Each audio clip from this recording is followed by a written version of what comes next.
Hey y'all, hey, it's your girl Talitha Kume and Big Bobby B, and we are here with another Wednesday night special, the review for this May. I don't even know what the date is. What's the date? 14th. The 14th. Yeah. So May the 14th. We don't know. I don't know. I like the days are going by so quickly. Like I don't know. I don't remember one day to the next day because I'm always working. Yeah, these earrings are. I got several compliments on them today. They are Orlay worldwide, Orlay underscore worldwide. You want to do some custom made earrings? Hit up Orlay underscore worldwide on Instagram, or you can go to Facebook because you guys are watching us on Facebook. It's the Orlay Collective on Facebook, and it's ORLA. That's how you spell it. Anyway, so I thank you, Bobby, for giving me the shout out on my earrings and my wardrobe. Some of you guys don't know, but the reason why I always look so stylish is because Bobby styles me. Now, mind you, I'm grown. I always tell him this, and I've been styling myself for a long time. I feel like my style is pretty okay. Let me wait. But wait a minute. Anyway, my style is okay. I'm looking at these pictures already to see. Bobby. Now, the gospel according to her true friends. No. Which she has about like 12 of, I think, in total. No. Bobby, don't try. Just because they said I wear turtlenecks. She used to wear these fat turtlenecks. Yeah. Like these and they were so cool. They were so cool and so cute. You know, they're cool. Don't hate it. Don't hate on it. Only style. Don't hate on it. No, it wasn't my only style. I had more style than that, you guys. Like I was gonna give him a compliment and just let him know that he has upgraded me. I didn't upgrade you at all. But that doesn't mean that I didn't know how to dress myself. So that's it. No. Yes. I know how to dress myself. So I'm giving him a compliment. I'm about to take it back because I'm not a child. No, it's not that. Okay. So and my turtlenecks. Like one little thing that you did. No, my turtlenecks. Yeah, my turtlenecks were bomb. So don't hate, because we're not gonna talk about how you dress. So don't be trying to. Yeah. So don't. So I dress how I wanted to. Yeah. So don't air me out. I'm a creative too. So don't be airing me out, telling me that I couldn't dress myself. Now I could dress myself, but Bobby does something very different because he puts looks together. Now I can't say that I put looks together. I just wore what the hell I wanted to wear, but he actually puts looks together, and that's what makes that is what makes a stylist and a true creative, because they're able to put looks together. Well, putting looks together is magic. Yes. Being able to wear looks that are put together is even bigger to me. Right. So she's able to pull off a lot of different things, which is good. Yeah, because he can literally put me in anything, and I'm rocking it, and I'm wearing it. And I know some people I try to put some looks on, and it just doesn't. Yeah. If you feel ugly, you're not gonna be able to wear my looks. Absolutely, I can get with that. Like, yeah, I'm already. You're feeling challenged already, so you don't want an extra challenge. I can get with that. If you're like somebody who likes to hide, be kind of to yourself, you want other things to speak for you. Yeah. Where you don't have to say much, you walk in and everybody's just like, wow, okay then. You get words. That's kind of stuff that keeps you going. If you don't get that kind of stuff and nobody's talking to you, then you get no business. Yeah. Unless you work for somebody else. But if you want to get recognized, you know what to do. I can see that. So today we are reviewing the movie You Are Cordially Invited. I told you guys that I was really going to try and find uplifting movies or comical movies or something like that for the whole month of May, just because there's so many. I didn't say that I chose it. I say that we're going to review it. So at the end of the day, it doesn't matter who chose it. I choose good movies too. He swears that I don't, but I do. You want a piece of candy? I do choose really good movies, and so but a lot of times the reason why I choose the movies that I choose is just because I'm so into I'm into research. I'm into things that we should know about that we don't know about. So a lot of movies that I choose to pick are movies about, something coming out that we didn't know about, or things like that. And they're not always the greatest uplifting movies at all. They're very like some black kid getting shot. Yeah, and no, and I don't pick a lot of black movies where kids are getting shot, but I do like to support my black movie makers, and so I do pick. But we had a show about that too, about the content and of some of the movies that our black filmmakers are making, and we want them to really diversify and start making some movies that we can watch and not always, I don't know, not always have to have the real street version of whatever, you went through in your life, which is fine. And don't get me wrong, those movies are cool, but sometimes we just kind of want to see something a little bit lighter. And so that's the reason why we chose to watch this movie, because we wanted to talk about something lighter. That's it. So it's called You Are Cordially Invited. I'm going to let Bobby talk about it since he's so excited that he chose the doggone movie. So he needs to tell y'all that he chose the movie. Okay, he chose the movie. Oh my gosh. Whatever. You let in with the whole topic. I just said we're reviewing. No, you said I choose these movies that are. No, I didn't. I said I led in by saying we are reviewing today this movie. That's what I said, and I said that I wanted to make sure that we chose uplifting movies for the month of May. That's what I said. Well, so you got all in your feelings. I love Will Ferrell's artistry from start to finish. I always have since the early days of Will Ferrell, when people looked at him like, what? I feel like everybody who's really dope, people looked at like that hard, and then I'm like, oh, this person's amazing right off. He's a classical music kind of movie buff. Like his movies and the way he creates is like classical music. I don't know. He's super learned creatively, and he's super learned relatably. Like he knows how to connect to people. Yeah. Like just on a conversation level. And it translated film pretty well, even on this type of movie, which was different. Yeah, it was not that different for me because I've seen him play this role before. So this role almost similar to Daddy's Home, not very similar to like it. Daddy's Home, but both characters in one. Yeah, he wasn't like that character. Yeah, he wasn't. He wasn't that character, but it was just his love for his daughter, and then like in Daddy's Home, his love for his kids. Like he plays good father roles to me. And so that's kind of where the similarity was for this movie. He also starred in it with Reese Witherspoon, and she's another actress that I really enjoy watching in a lot of her movies. She has such a thick accent, and I want to say that's her true accent. It's very country, very south, down home type of type of accent.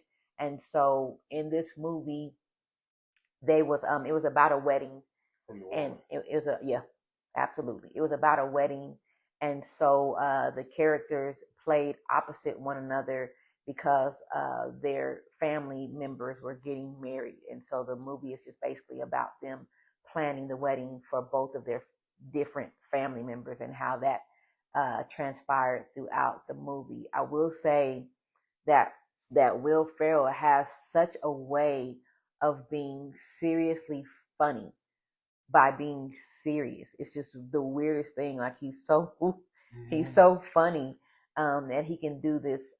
It's not even really dry humor. It's just really just he's humorous in some of the things he says and how he delivers his lines. But sometimes it's funny. Sometimes it may not even it might not even supposed to be funny, but it's funny by the way the way he delivers it. So I know that a lot of times in his movies, I'm sure the cast have a hard time with not breaking character when they're in a scene with him. Yeah, I believe because he's such a classical music kind of guy, he just feels like classical music. He knows how to compose himself. Like but I know he goes wild. I know that. Yeah. He laughs at his stuff hard. I'm sure he does. I think he laughs, but in a lot of the yeah, in a lot of the movies I've seen, even like the outtakes, he does not break character a lot. He will stay in that mode after he says something hilarious and just really, yeah. To me, Brad Pitt is as funny as he is. Not. I don't know why I'm the only person who can see that. I don't even know why either, because you talk about Brad Pitt like he is really comical. He's a straight comedian. Negative. Always setting a serious role.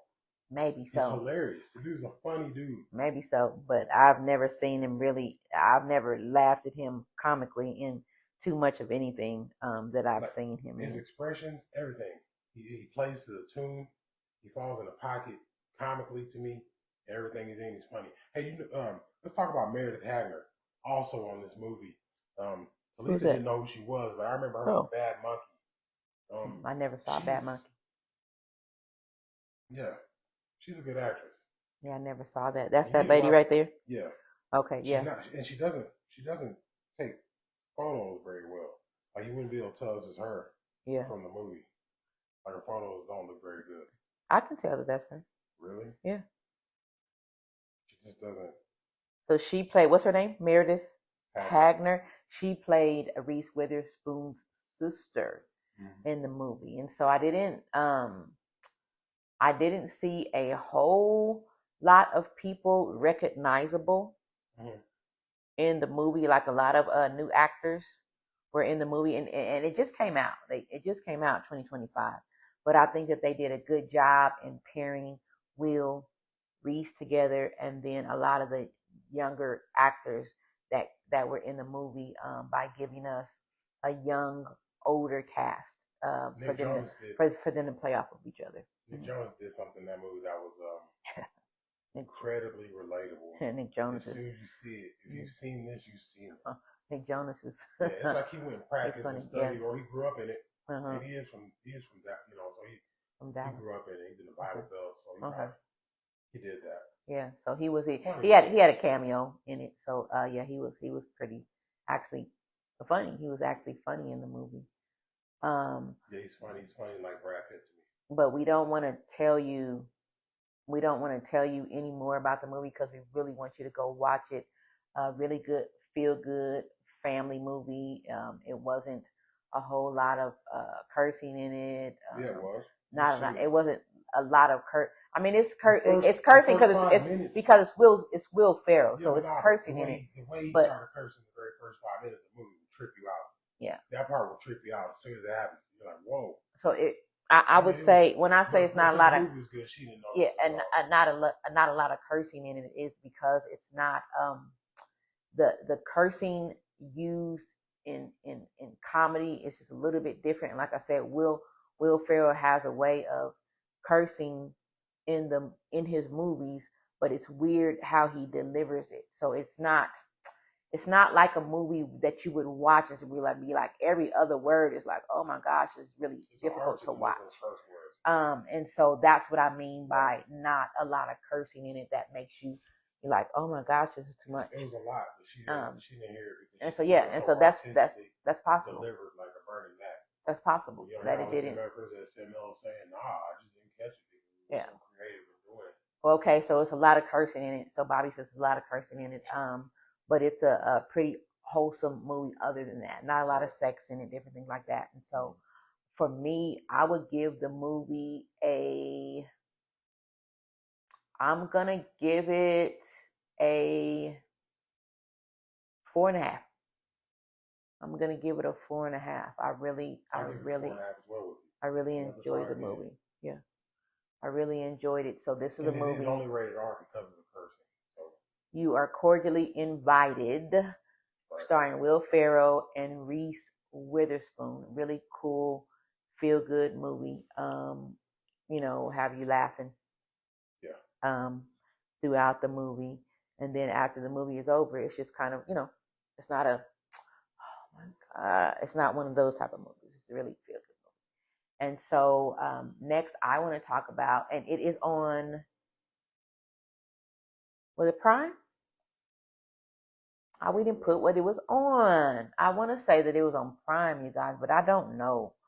It may have been on Netflix. I really don't even remember. Yeah, I meant to write that down, you guys, for you to let you guys know what platform it was on. But so try Prime or Netflix, because those are pretty much the the two sites that we try to kind of stay in. We'll let you know if it's a Tubi movie Prime. Always. So it's Prime. Okay, mm-hmm. So it's Prime, and so it is on Prime. If you guys are Prime watchers, and if you're not, it's pretty good movie. To rent. Yeah. So now we want to talk about the last place that we ate. We finally got a chance to go out for our date night, which we have not been doing in such a long time, almost since we moved. We've just been one event after another on a Tuesday night, or either one of us is not feeling good on a Tuesday night, or sometimes we just want to come in the house and just relax, and we don't want to go nowhere. We don't want to be around people. But last night we were able to have dinner. Now, mind you, Bobby really likes pizza, right? And so I was trying to find a cool pizza place for us to go, something out of the ordinary. And he was like, you know what? Why don't we just take, the little date money that we have and go to Chili's? And I'm like, Chili's? And we haven't been to Chili's. We've been recently. I don't think this year. I want to say it was last year. But we did go, and we had a pretty enjoyable experience. So I'm like, okay, well, I guess let's go to Chili's. And so I'll let him tell you about Chili's. I think that it was okay. Chili's was pretty much hitting it out of the park, man. Okay. It was a nice crowd in there. Mm-hmm. I was like, dang it, man, it's busy. Yeah. It was Mother's Day. We get in there, and the hostess was cool. Yeah. You know how to hold the door open for you, like, real southern. I was like, all right, great. Hi, may I help you? Our waitress, her name was Jazz. Mm-hmm. She was really cool. Mm-hmm. She did her own nails. They were great. Mm-hmm. Really cool. We really commented cool about her nails, yeah. Mm-hmm. She was young. Yeah. Mm-hmm. We got the DQ burgers. Yes. We got the two they have like the pick 3 or whatever. They have the pick 3. What does that really mean? It's a drink, a side. It's a drink, a starter, and then an entree. Right. Mm-hmm. I get the chips and salsa, chips and queso all the time. Mm-hmm. It was really great. I ate the queso for lunch. Yeah, I saw it. Yeah. You left me with like just barely, just like super duper crumbs of chips. Yep, it was mine. That was all mine. No, it wasn't all yours. Like I didn't even get a chance to eat the chips though. My starter was soup. It was an enchilada. It was an enchilada soup. I know, but you weren't even gonna bring. You did. You got a taste of the soup, so and then you told me to taste it. So and then no, you got a taste of the soup, and then taste of the soup. I know, but you got a taste of the soup because I want you to taste it because it was good. But I'm saying the nachos. I'm the one who told you to get them and bring them and bring. No, I told you to get them and bring them home. I'm saying not get them. I know you were gonna get them. Right. So what I'm saying is that you weren't worried about the chips, but yet and still you ate all the chips. Because I didn't get any chips, if you remember. It wasn't a few chips. It was enough. It was enough. It was enough. I'll tell you how much it wasn't enough. I had to go get a bag of chips that I bring to school to finish that queso. It was enough for me to have a little bit because we brought the guacamole home so that I could have some. So all I'm saying is that the chips are really good enough for us to be arguing on Facebook right now about the damn chips that he wasn't going to bring home, and he did. The burger was a smash hit. They got a smasher burger too. We didn't get it. We did get the. Oh no, we didn't get the smasher burger because it was cool because they got the bun. The bun was like buttery and grilled, like a West Texas burger. Yes. The burger didn't have nothing on it. It had just the meat, pickles, condiments. Mine had cheese. No lettuce, no tomato, no nothing. Just pretty much meat and bread for me. Amazing, great burger. And I'm a fan of burgers like that. I really don't ever need lettuce. So when Bobby fixes burgers, I don't ever need lettuce. Put an egg on it. I like bacon on my burger too, if it's able to be put on the burger. But yeah, the burgers are really good. We asked for them to be medium cooked, so they were a little pink. But I enjoyed I enjoyed my meal, and they brought it out super quick. We were like, what in the entire? That's why I didn't get a chance to get any of Bobby's chips, because by the time I was finished with my soup trying to get a cup of his chips, my meal was already out already, and I had fries, and so I just started going ahead and eating my meal. So for the ambiance, cool. Like I said, it was crowded, but it wasn't overly crowded where you're like, God, leave, let's eat and leave. It wasn't that, because there was a lot of families in there for some reason, a lot of big tables like with families or whatever, and it could be graduations or whatever family in town. But we were surprised by how quickly our meal came out, and it didn't taste like it was thrown together. It tastes like they actually cooked it, and came out in about maybe, I would say maybe 10 minutes, if that. And the the price was really good. So for both of us to eat, drink, a good meal and get full, we spent probably like about $30. Yeah, and shout out to Jazz for making this incredible Dr. Pepper ice for it. I said, give me a watermelon Dr. Pepper. Did it. Dr. Pepper, she said watermelon Dr. Pepper. Yes, watermelon Dr. Pepper. So for as far as forks for that particular Chili's, which is on Craig, in North Las Vegas, the North Las Vegas area, I'm gonna give it 5 forks because I really enjoyed my meal. Matter of fact, I was so full, and I know that they say you shouldn't gorge and you shouldn't just overeat, but I just did not want my burger to go to waste. I had like a little piece left, and so I had to sit there for a minute, let my food kind of get settled and everything, so that I could eat the last part of my burger because I did not want to throw it away. So that's why I say I give it a 5, because I really wanted to finish that burger and finish my fries. So Chili's on Craig, check it out. When you go, ask for Jazz and give her a good tip. Yeah, for sure. And you can't tell her that we sent you, but you can tell her that we sent you. So if you happen to go in like, yeah, we saw this couple on Facebook, and they were saying that you were the greatest, and check out her nails because they're super cool. And watermelon Dr. Pepper too. Yeah, and then ask for the watermelon Dr. Pepper. So before we get out of here, you guys, we always have to do our subject of the day. Bobby was supposed to come up with our hero of this week, and I don't know if you did. Okay, do you want to talk about that first before we get into this? No matter. Yeah.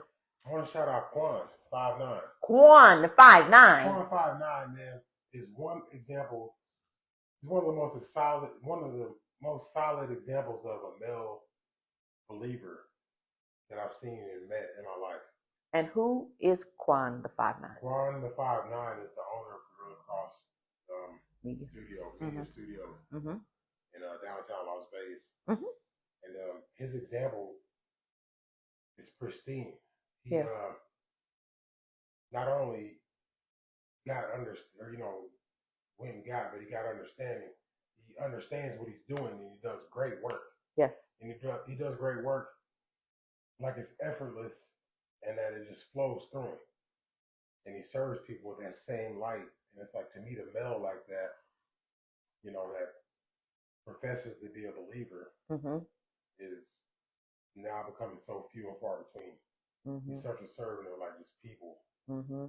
It's different. So yeah, Quan is A1.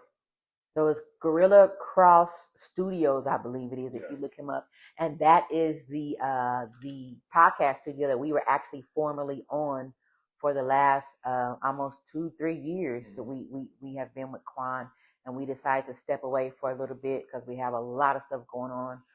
Hopefully we'll be back in there. Actually, I'm supposed to be back in there with him in a couple of weeks because I'm going to be interviewing the delegates of the Miss Juneteenth Nevada pageant that we are partners with. And so hopefully you guys will see me again on the screen in his studios. But if you are a podcaster looking for a pristine studio, look him up, Gorilla Cross Studios. He has very fair pricing, and his pricing goes along with the quality of what you will get when you sign with him. So if you want your studio looking super duper professional, or your podcast, then you want to You You want to want to see, sound professional. yeah, You want to be able to have your hands in front of you, touching your paperwork. yes, you want to, and not switchboards and shit. right? You want to, Nothing against people that have that, because yeah. those kind of studios do work. Mm-hmm. But if you're somebody who needs to like process and you don't have time to do this too, Yeah.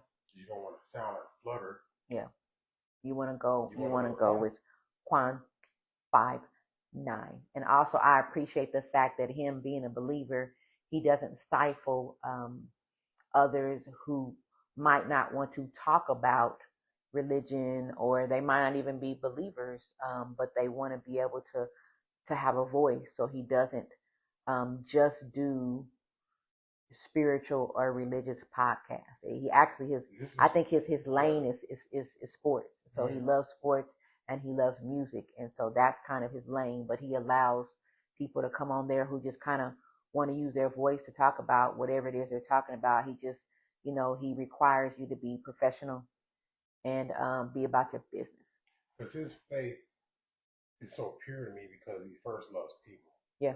And you just naturally you see it in like how he operates. Mm-hmm. So there's no like shady, judgmental, kind of squinty eyed look. Yeah. At people for whatever reason, So, it's a person that's doing cool. this. So, come on. He's cool. So yeah. So that is our pastors they want. Yeah.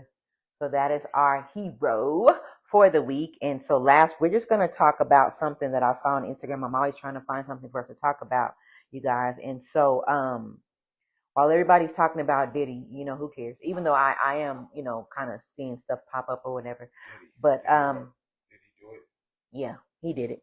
So we're talking about school, right? And so I saw something on Instagram that said this is 10 reasons why school will not exist in a decade. And I want to just touch on it briefly, you guys. So it says that school is cracking under its own weight, outdated, overburdened, and completely unfit for the world we're stepping into. It says children are waking up faster than institutions can control them. The new generation won't shrink to fit a system that doesn't see them. Parents are remembering their power. More families are refusing to outsource connection, creativity, and growth to institutions that flatten individuality. Nervous system awareness is returning. We're remembering that real learning happens through safety, rhythm, embodiment, and presence, not force. The economic lie is collapsing.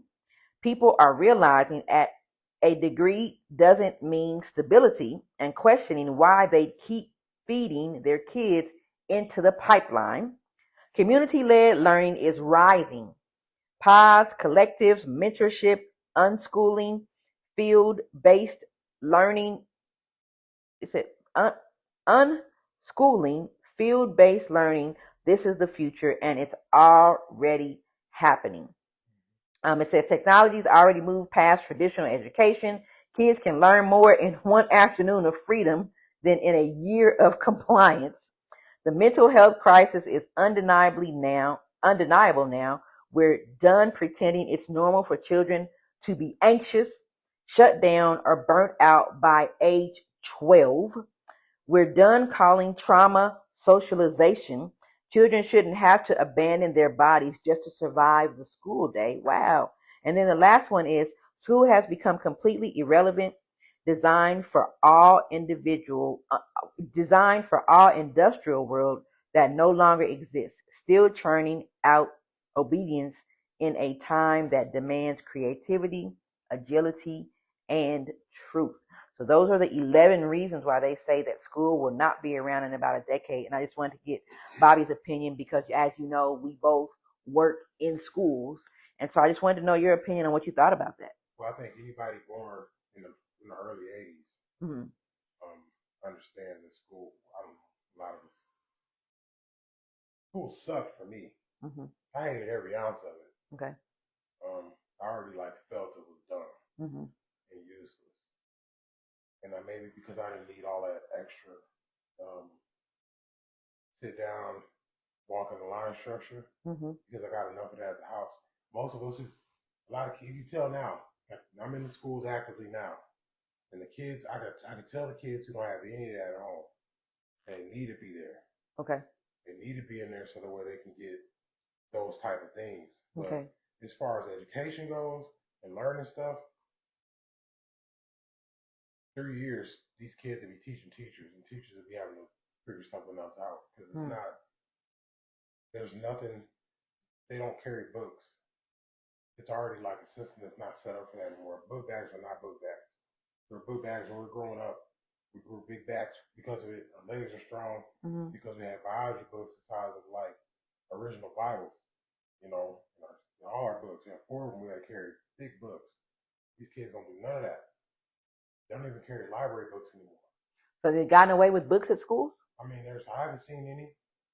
So okay, maybe it's because I'm in like elementary and like up to 8th grade. That's like the oldest I've seen in my. But nah. In a homework situation, big packet finishes throughout the week. They already knew that once they gave power to the net in the way that information flows, that was going to have to change. Okay. There's been a whole lot of ways to try to combat that, but yeah, these kids are on to another thing. It's way, the whole system is way too behind. And we talked about, kids having phones at 5. And so it's so much information that is right at their fingertips, which makes it very difficult probably in school for them to kind of teach different things, especially if you're a child that questions everything. I know that they're having trouble dealing with kids that are like, but Google said, but this said, or that said, or whatever. Yeah. Well, you got people telling their doctors that. Absolutely. And so we talked about that. And so I feel like they're absolutely right that school is going to become a thing of the past. But I also feel like as parents, I think that parents should just start to try and develop a plan to really be able to rear your own children or to raise your own children. And by that, I mean, wisdom, yes, that's what I said in wisdom. By that, I mean that collectives, different things like that the article talked about are pretty good. Different organizations like the organization that I work for, a good organization, other organizations that are out here that are able to kind of teach your children more life skills, different things like that, especially if you're having to work and you can't homeschool your children. But if anything, COVID should have taught us to question every single thing. So by the time when COVID came and we were all stuck in the house, that was the time for us to start developing new plans and new ways to be able to help our children because they were home for so long. And I feel like a lot of parents missed the mark because a lot of our parents were home too. And I know you guys were kind of probably maybe trying to figure out where your next meal was coming from. But even in that, with your children not being in school, hopefully, some parents were like, okay, well, let me give my kids schoolwork, or let me show my child how to do this, or let me show them realistically what goes on in the world. That way they'll have some type of a leg up once they do become, middle schoolers. What she's saying is 100.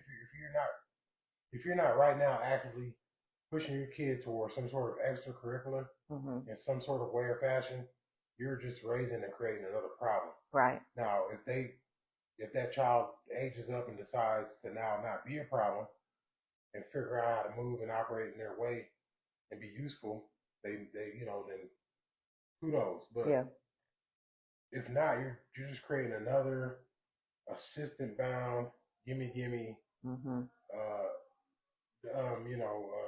dependent. Yeah. And entitled whatever, just to bother people, man. If you're not pushing them towards understanding the need and the desire for extracurricular something, it needs to be something. And we have to continue. We have to continue to be smarter than AI. AI is about to come, or AI. I'm sorry, not about. AI is taking over. We knew that was coming. A lot of us adults, we knew that was coming, and so now we have AI just pretty much controlling almost everything we do, and it's controlling our kids' lives. That's why they don't have a brain sometimes. They're just looking at you like when you say, hey, Billy, and then they looking at you like, huh? Because they're just so enamored with what's going on online. But we have to be smarter than that, you guys, because for me, we have to start planning what's going to happen when we don't have technology, because there's going to be a time, possibly in the near future, where if technology shuts down tomorrow, what are you and your family going to do? Do you know how to do anything other than if it shuts down tomorrow, yeah, this generation will be okay with us. this The next generation right won't now? be, because No, what? they won't have No, any. I'm talking about with us no, being no, the last that's what generation I'm who saying. understands what Yes, you yes. know So we're right dial up now is. in our 40s and 50s. Right. We still remember dial up. We still remember that dial tone. We still remember Waiting till you got home to call somebody. getting a Taking some busy damn signal. time to do something. Yes, Being patient. playing Right. outside until the street Right. lights came on. So we still have remembrance of that. And so if we're not pouring back into our children and our grandchildren, then we are still missing the mark, because realistically, if I had a child, then my child would be like probably in their 30s or something like that. And so it would have been up to me to teach them about what I learned, which means that as a 30 something year old or 20 something year old having their own children, which I would be a grandmother, they would know about dial up and all these things, even though they may have come at the very end of that being born, but they would know about it. So I get what you're saying. So you guys are our babies, you know, that are coming out right now by 20-year-olds. I don't know. I mean, some I pretty do dumbass not kids. know.